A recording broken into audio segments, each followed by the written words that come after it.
Hi everyone! In this video, I'm going to talk about present future tense. So let's learn about it together. Oke semuanya, jadi pada video kali ini aku akan membahas tentang present future tense. Present future tense dari kata future yang artinya adalah masa depan.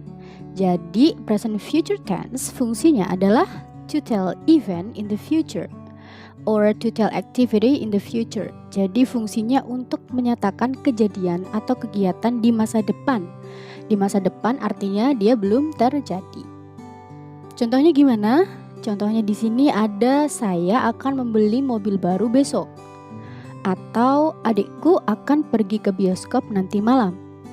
Teman-teman bisa cek di sini. Jadi pada kalimat ini situasinya atau kegiatannya itu belum terjadi atau masih rencana masa depan. Nah, inilah yang disebut sebagai present future tense.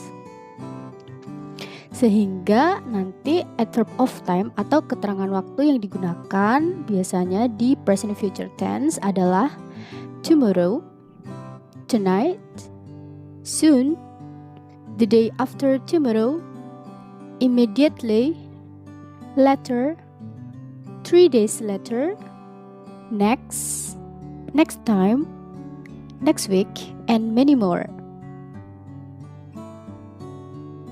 Oke, everyone. Jadi untuk membuat kalimatnya di sini ada verbal sentence, ada juga non-verbal sentence. Jadi di video-video saya sebelumnya saya sudah sering sekali membahas tentang verbal sentence dan non-verbal sentence. Untuk verbal sentence adalah kalimat verbal, berarti kalimatnya mempunyai verb. Untuk non-verbal sentence adalah kalimat non-verbal, maka kalimatnya tidak mempunyai verb. Jika tidak mempunyai verb, maka kita menggunakan adjective atau kata sifat, noun kata benda, and then adverb kata keterangan.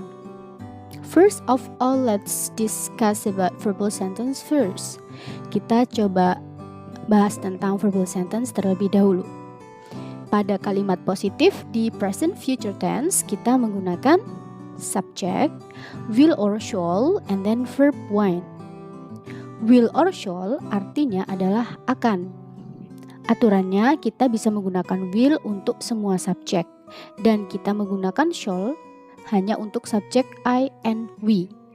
Contoh, saya akan membeli mobil baru besok. The English sentence is I will buy a new car tomorrow, or I shall buy a new car tomorrow.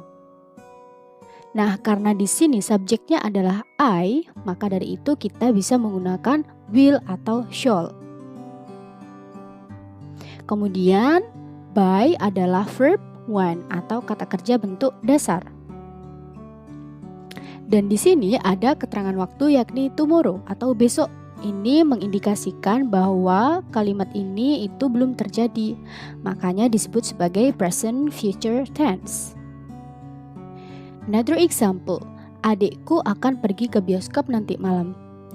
The English sentence is my brother will go to the cinema tonight.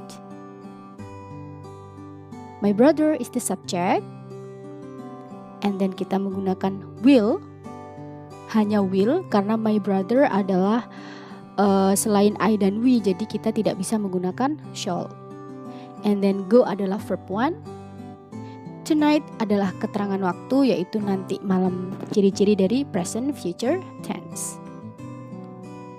Now, let's talk about the negative form of the sentence of present future tense. Kita coba ke kalimat negatif pada present future tense.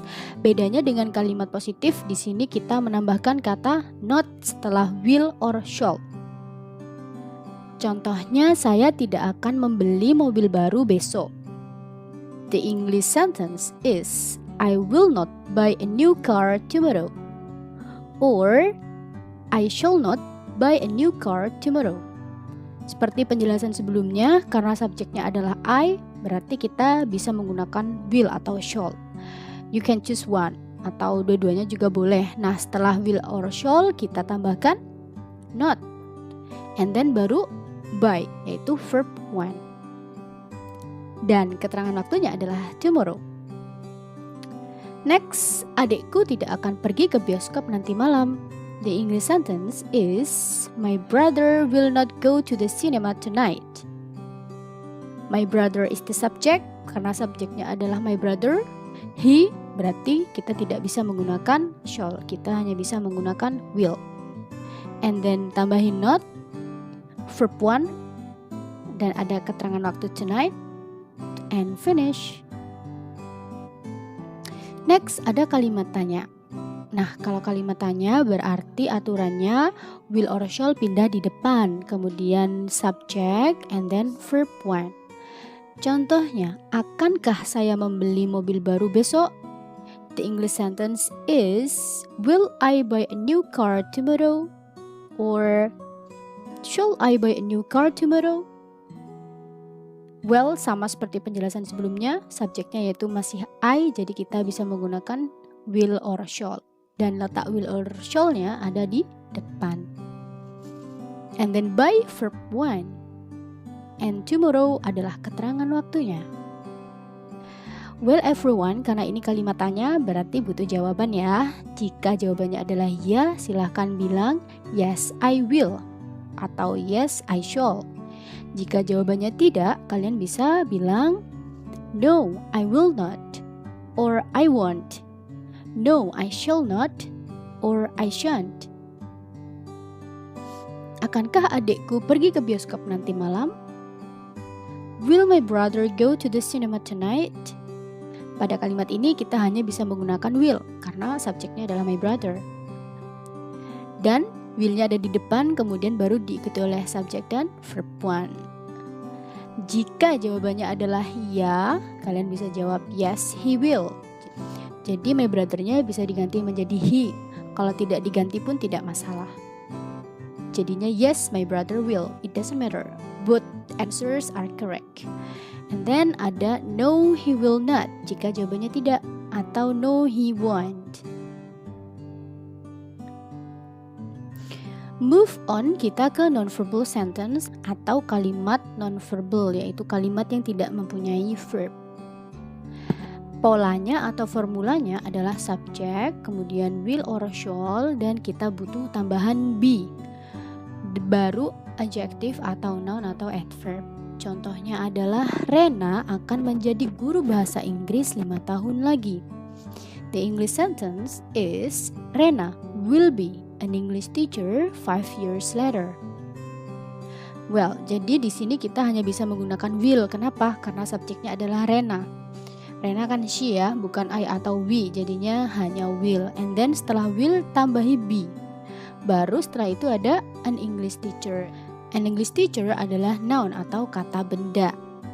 Kemudian ada 5 years later, keterangan waktu yang dipakai di present future tense.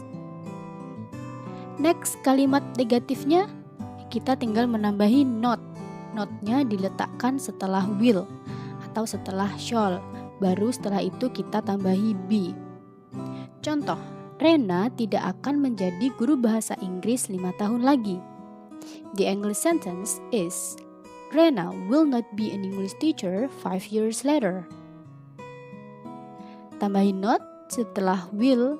Kemudian di sini ciri-ciri dari nonverbal sentence adalah tidak mempunyai verb, adanya adalah noun, yaitu an English teacher.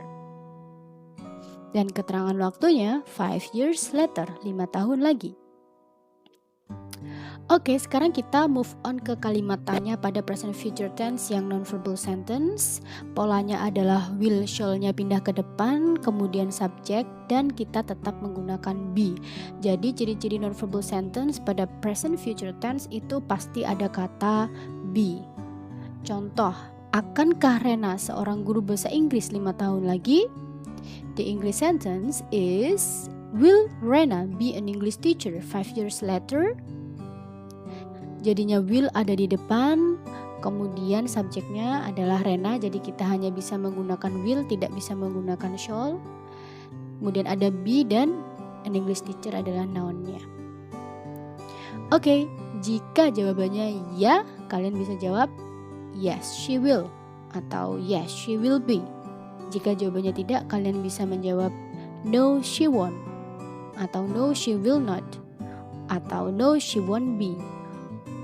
Oke, jadi seperti itu. Nah, di sini bagi teman-teman yang belum mengerti kenapa kok Rena diganti she, karena Rena adalah dia perempuan. Jadi kita bisa mengganti Rena menggunakan she. Kalaupun tidak diubah juga it doesn't matter, tidak masalah. Okay, well, that's all about present future tense. I hope that you get the point of this material. Semoga video ini bermanfaat dan silakan di-subscribe. Thank you everyone.